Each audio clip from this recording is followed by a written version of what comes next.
Well, hi again, and this is Templates to Change Sensory Arts and Sciences, continuing with our Exploring the World adventure. This is part 3 to do with self-mental imagery. And this is the second section of that one, which is to do with mental cast-up when we arrive somewhere. Perhaps indeed at the very lovely San Giorgio Maggiore in Venice, as indeed in this picture. Hi, I'm John. I'm the presenter here, and just to remind ourselves, we're talking now about self-mental imagery, which is the third section after the hidden story and the human story. And now we're focusing more on capturing ideas, imagery, and visionary pictures in our mind from the places that we go to tell us about the past, present, and perhaps the future. You never know. Now, in this section, we're going to focus on developing our abilities to capture impressions and ideas from when we arrive, to combine with those we've already received before we got there. Okay, so now let's push on with this.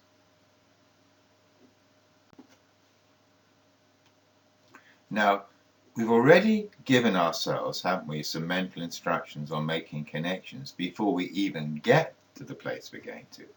But now we're going to have to make further plans for when we might arrive there. Now, the important part here is that we've mainly been using our mind and mentality before we arrive, perhaps our intuition, perhaps our clairvoyance a bit.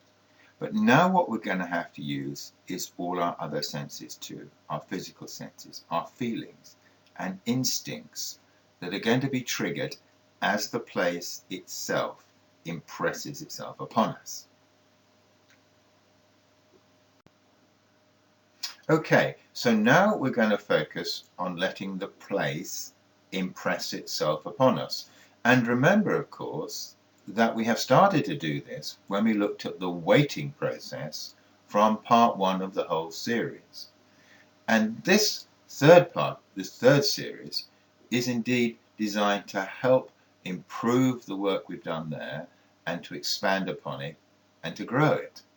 And we're going to add further dimensions to it here by giving plenty of scope for the place we're at to impress itself upon us. Now, this we're going to do, in a sense, in two parts. One is to start off by having a very open stance to pick things up and connect to things as we're taken on our tour of the place, as we're drawn from one place to another, if you remember from the waiting process. And then we're going to add to this by including more questions and curios as we move around. And remember, of course, that our senses will try to help us. They'll try to do what we want. So if we point them in different directions, add little curios and questions in, they will try and answer those questions for us, if they can. Okay, now some examples now follow. Now, first of all, as we go from different parts of the building to other parts, here's some things we might like to wonder about. Just a few selected questions. There may be many other ones that you come across yourself.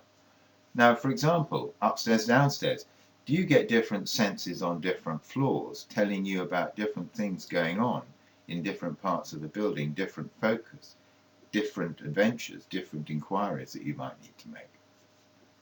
House and gardens. Well, what do the garden designs and the plants say about the people? Maybe different gardens, different types of gardens, different styles, some formal, some informal, some very old, some very new. What does that say about the people that lived here? And here's an interesting one, Stargate. Now, you'll have to do a bit of research for this, but do the buildings point to particular stars at key times of the year? Now remember, of course, that the stars travel around the sky as the Earth rotates. The question is, are there particular times of the year, particular key moments, when particular stars are emphasized? Woods and stones. What kinds of wood and stones were used in the construction? Now they have different effects upon you, as you might discover as you look at them and as you sense a building. So how do they affect you? different rooms affect you, different woods, different stones? Do you get a sense of how they affect you? And to the manor born, that wonderful misquote from Shakespeare, you might say.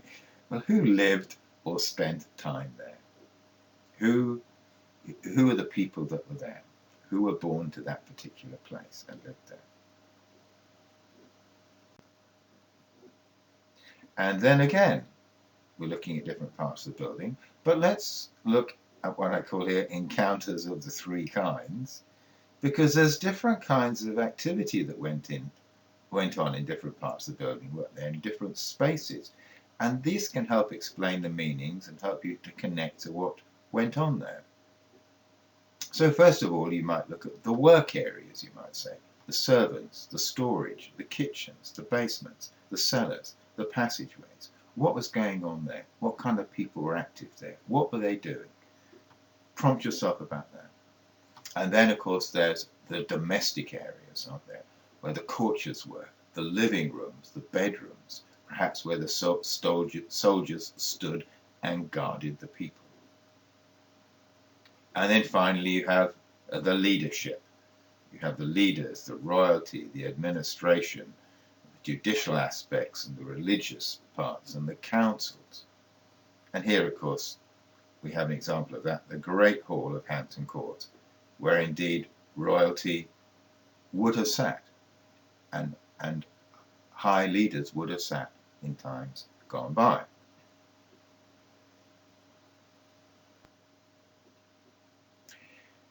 Then again, we have to not just look outside at what was going on in different places or what the building suggests to us, but very much focus on ourselves. How do we feel as we move about and go to different places? We've noticed this before, but it's a very good point to sometimes spend time really focusing on one's own feelings. What are the energies that you sense around us? Do we feel something on our hands and on our faces, even on our arms and legs? Do they become light or do they become very heavy, you might say? Our movements, fast or slow, we suddenly speed up or do we slow down or do we actually sometimes stand still? Is the place quiet or noisy? Do people become quieter or noisier? Do we feel quieter or noisier? Do we want to talk or do we want to ponder things? And what about the sight? Do we focus on things that are close by or far off? Do things actually seem like they're a long way away or do they feel like they're close by? What kind of effects is the place having on us? And then we can, if we like, get into a bit of acting, a bit of mimicking what we think went on there. Obviously, we have to be careful about what's going on around us, but sometimes we can do this on the quiet in a passageway in some particular place, and if you like, see sort of act. What were people like? What were they doing? We can sort of act it out a little bit. Well, there's a whole further series of ideas for us as to how we can develop our contacts with a place when we go there, how we can help it to impress itself upon us, how we can collect more ideas about it, collect more experiences and more feelings, and if you like, get pictures and views as to what went on there and the people that were there. So I hope you've enjoyed being with us today. There'll be another part soon. I'm just leaving you with this wonderful statue of Cristo Redentor in the Corcovado in Rio de Janeiro, a very, very famous statue, of course. Okay, bye now.